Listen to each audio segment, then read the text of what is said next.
Hello everyone, this is Professor MH और today we will discuss a new topic that is accounting standard.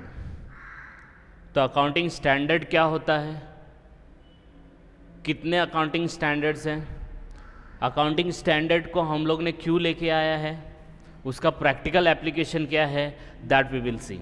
तो इसमें बहुत सारे accounting standards हैं हम लोग, लेकिन कुछ स्पेसिफिक स्टार्टिंग में पढ़ेंगे जो इम्पॉर्टेंट है, थोड़ा लॉजिकल है, थोड़ा प्रैक्टिकल उसमें इन्वॉल्व है. तो हम लोग को थ्योरेटिकल एंड प्रैक्टिकल दोनों समझ में आ जाएगा. तो थ्योरेटिकल पार्ट वाला जो अकाउंटिंग स्टैंडर्ड है वो हम लोग अभी नहीं करेंगे, हम लोग जिसमें प्रैक्टिकल थोड़ा बहुत इन्वॉल्व है उसको हम लोग स्टार्ट करते हैं. तो हम लोग का जो फर्स्ट अकाउंटिंग स्टैंडर्ड है एज ऑफ नाउ, वैसे तो अकाउंटिंग स्टैंडर्ड 1 से स्टार्ट होता है, लेकिन will start with accounting standard 2, that is valuation of inventory. ठीक है, तो हम लोग जो करने वाले हैं वो कौन सा अकाउंटिंग स्टैंडर्ड करने वाले हैं, 2, जिसका मतलब है, जिसका नाम है valuation of inventory. First of all मैंने आपको प्रीवियस जितने भी लेक्चर्स हुए हैं उसके अंदर एक चीज़ बहुत क्लियरली मेंशन किया है, क्लियरली एक्सप्लेन किया है कि अगर आपको कोई चीज़ समझ में नहीं आती, कोई भी नया topic, if you are studying, कुछ नया टॉपिक अगर आप पढ़ रहे हो, तो आपको सबसे पहले उसका पोस्टमार्टम करना है, मतलब उसको डिवाइड करना है, बाइफिकेट करना है उस सेंटेंस को, उस वर्ड को, तभी जाके आपको टॉपिक समझ में आएगा. तो लेट्स स्टार्ट विद, यहाँ पे देखो कुछ वर्ड्स हैं. अकाउंटिंग स्टैंडर्ड है 2, it is a numerical, that is 1 2 3 4 like, and valuation of inventory. तो सबसे पहले स्टार्ट करते हैं, what do you mean by accounting standard. तो अकाउंटिंग स्टैंडर्ड के अंदर 2 पार्ट है, 1 is accounting, second is standard. अब अकाउंटिंग क्या होता है, तो सबसे पहले हम लोग अकाउंटिंग देख लेते हैं. तो अकाउंटिंग में एक वर्ड आता है अकाउंट. तो हमें अकाउंट बनाना है, ठीक है, तो अकाउंट बनाने को अकाउंटिंग बोलते हैं. एकदम सिंपल, एकदम लेमैन की लैंग्वेज में अगर आप बोलेंगे, जिसको कुछ समझ में नहीं आता अकाउंट्स मतलब क्या है, तो आप बोल सकते हैं अकाउंटिंग का मतलब हम लोग अकाउंट बना रहे हैं, राइट. लेकिन अकाउंट कैसे बना रहे, तो एग्जाम्पल के तौर पे आपने किया होगा trading account, P&L account, balance sheet बनाया होगा, बनाया है, यस. प्रीवियस कभी भी आपने बनाया होगा trading, P&L, balance sheet, right. तो नॉर्मल है, हम लोग वर्टिकल पार्ट में नहीं जाते. तो हम लोग ट्रेडिंग बनाते हैं तो उसमें ओपनिंग, परचेज, सेल्स लिखते हैं. P&L बनाते हैं तो उसमें सैलरी, ऑफिस रेंट वगैरह वगैरह हम लोग लिखते हैं और नेट प्रॉफिट आता है.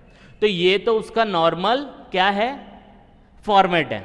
तो ये फॉर्मेट हम लोग को मेंशन कर दिया है कि भाई आपको अगर अकाउंटिंग करनी है, कोई भी बिजनेस में कितना प्रॉफिट कितना लॉस है, तो आपको ये फॉलो करना है. तो अगर हर कोई यही फॉलो करेगा तो समझ में आएगा कि किस बिजनेस का प्रॉफिट कितना है और किस बिजनेस का प्रॉफिट कम है. तो आपको ये फॉर्मेट जो बता दिया, ये आपको एक स्टैंडर्ड सेट कर दिया है कि आपको यही फॉर्मेट बनाना है. ये फॉर्मेट अगर आपने बनाया तो आप अपनी कंपनी को दूसरे कंपनी से कंपेयर जब करोगे तो आपको आसानी होगा.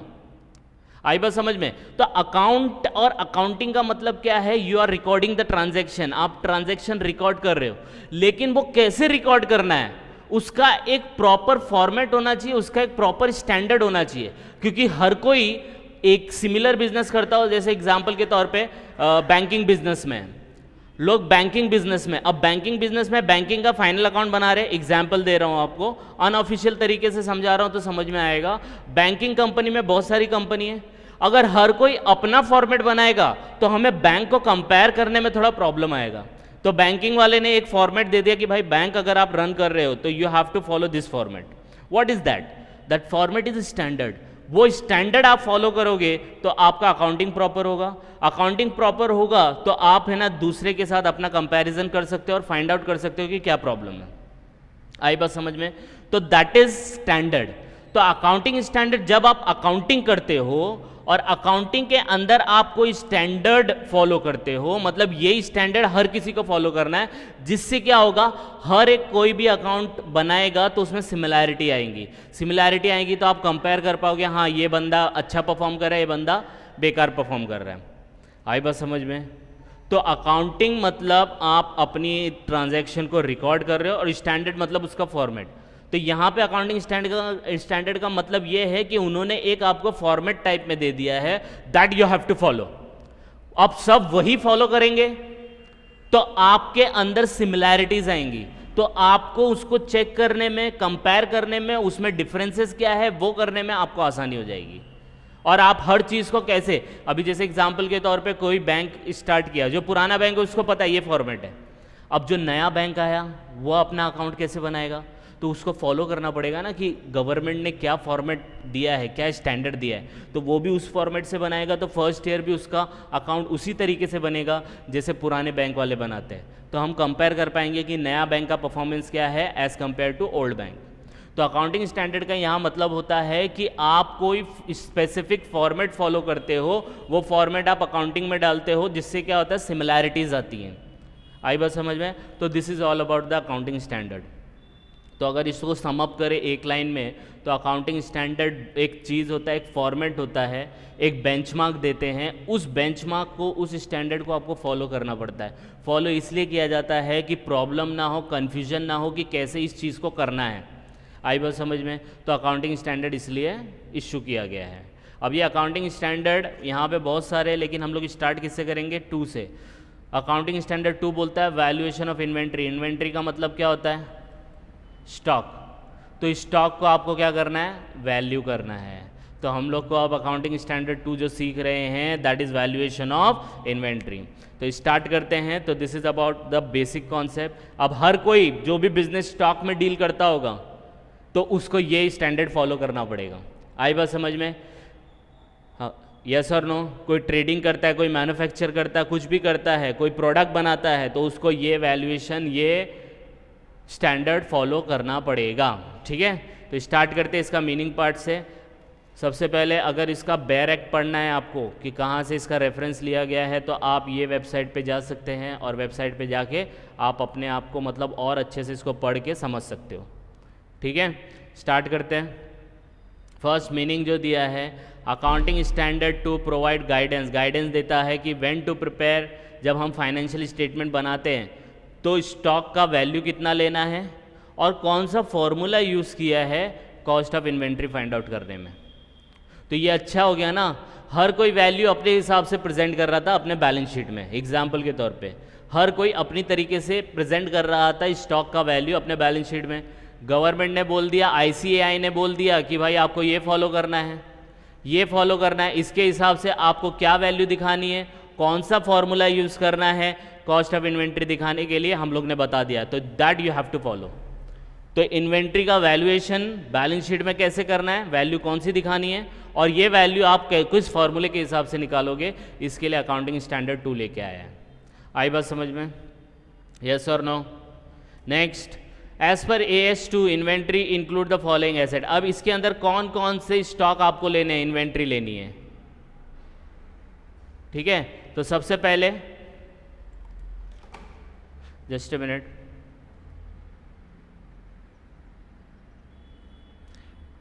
तो कौन कौन सी इन्वेंट्री आपको इंक्लूड करनी है। तो फर्स्ट वन, जो आप सेल करने वाले हो। तो अगर मैं ट्रेडिंग करता हूँ, एग्जाम्पल के तौर पे मैं प्लास्टिक बॉटल में ट्रेड करता हूँ या प्लास्टिक के आइटम में मैं डील करता हूँ, तो प्लास्टिक के आइटम मैं खरीदूंगा, बेचूंगा। तो खरीद के जो मैंने रखा दैट इज़ माई स्टॉक, उसको बेचूंगा तो सेल करने के लिए। तो सेल करने के लिए जो भी आपके पास स्टॉक होगा that is your inventory as per AS2।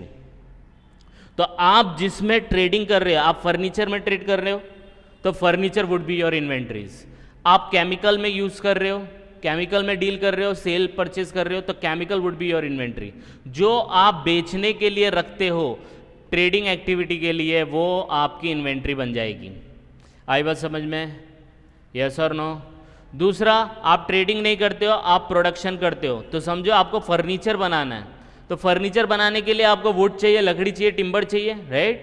तो वो लकड़ी आपको ज़रूरत है प्रोडक्शन करने के लिए, राइट? या आप कोई सर्विस प्रोवाइड कर रहे हो, उसके लिए आपने कुछ गुड्स अपने पास रखा है, दैट इज कॉल्ड इन्वेंट्री। अब जैसे आप उसके पास जाते हो, बार्बर शॉप में जाते हो, तो बार्बर शॉप अपने पास वो पाउडर रखता है, लोशन रखता है, क्रीम रखता है। तो वो क्रीम, लोशन और जो पाउडर है वो गुड्स है, तो वो सर्विस प्रोवाइड करने के लिए रखा है, तो वो भी उसके इन्वेंट्री में काउंट हो जाएगी।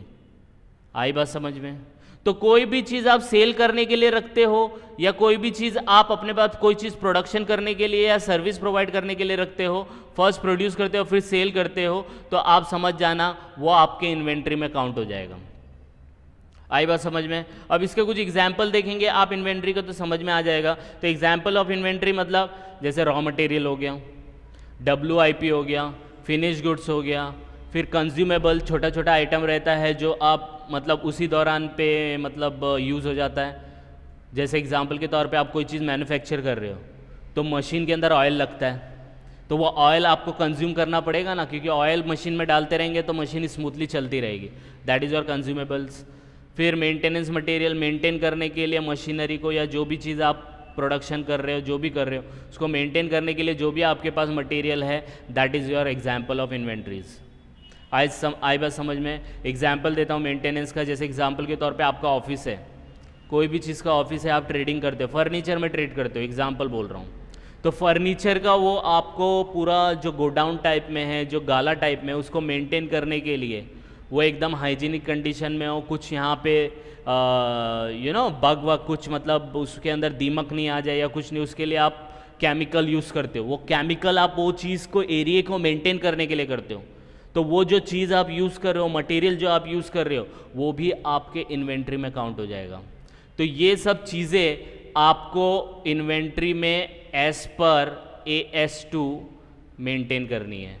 तो AS2 ये बोलता है एज पर ICAI कि भाई आप जो ये वैल्यूएशन ऑफ इन्वेंट्री कर रहे हो तो इसका वैल्यू बैलेंस शीट में क्या लोगे, फाइनेंशियल स्टेटमेंट में क्या वैल्यू लेंगे, और इसका जो इन्वेंट्री का वैल्यू है वो आप किस फॉर्मूले से यूज़ करोगे वो आपको बताना है।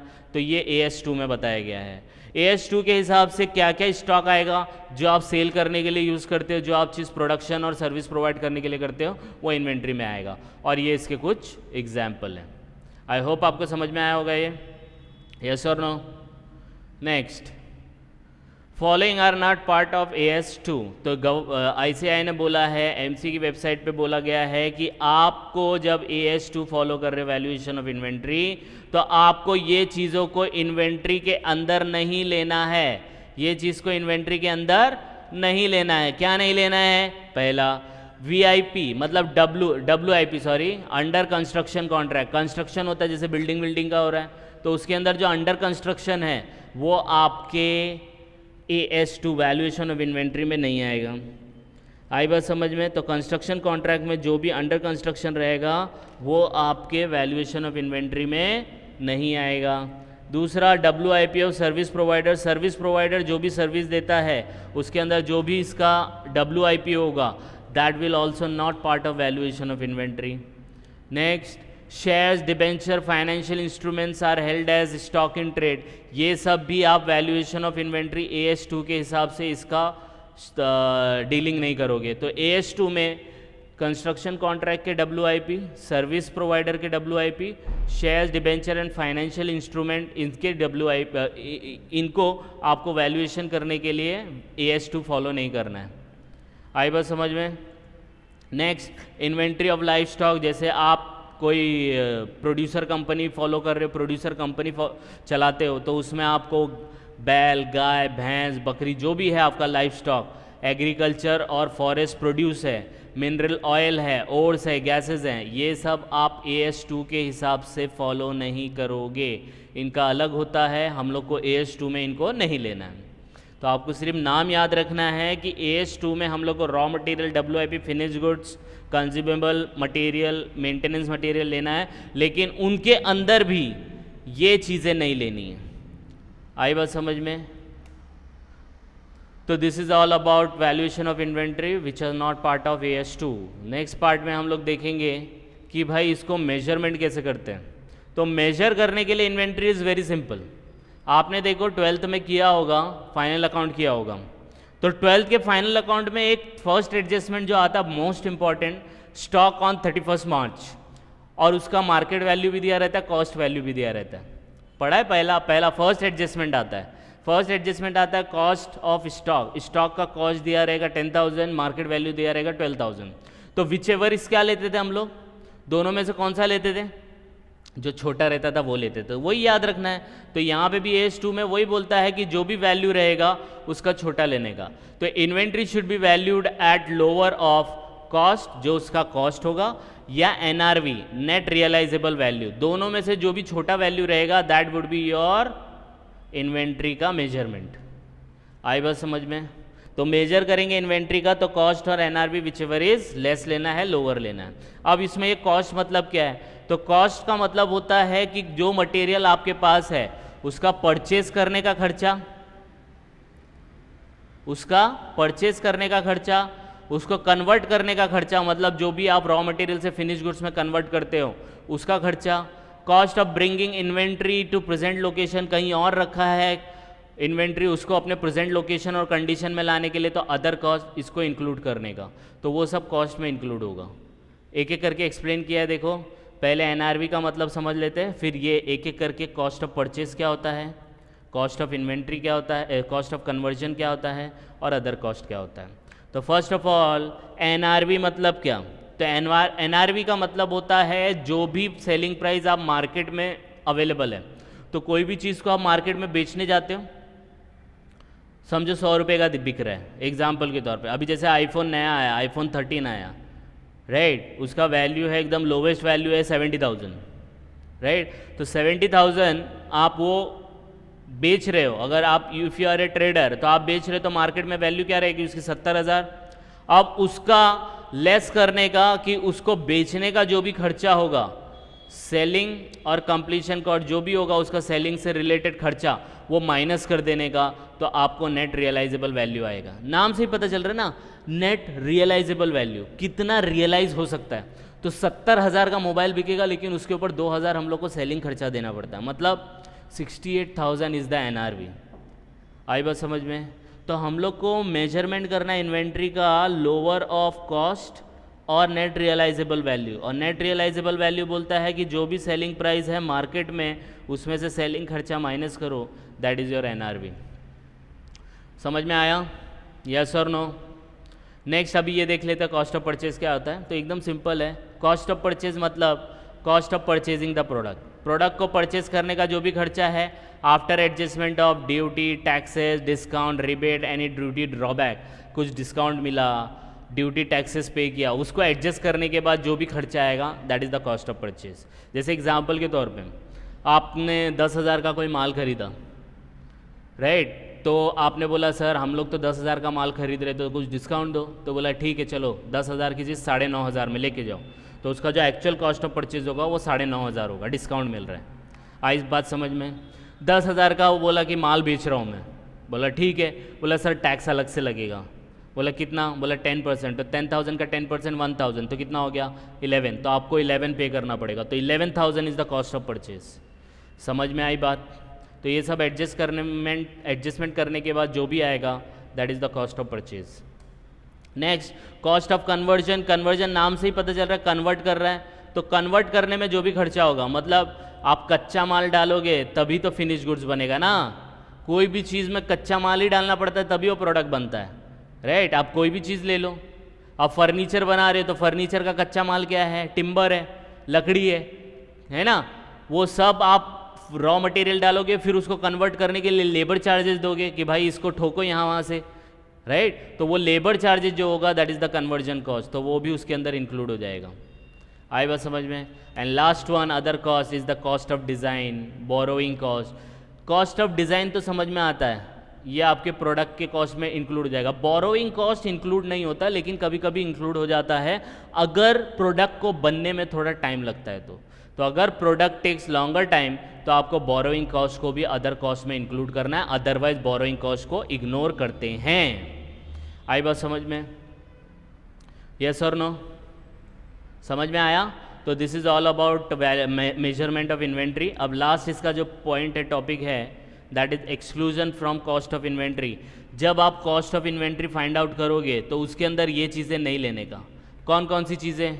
पहला selling and distribution expense, selling and distribution expense को नहीं लेने का।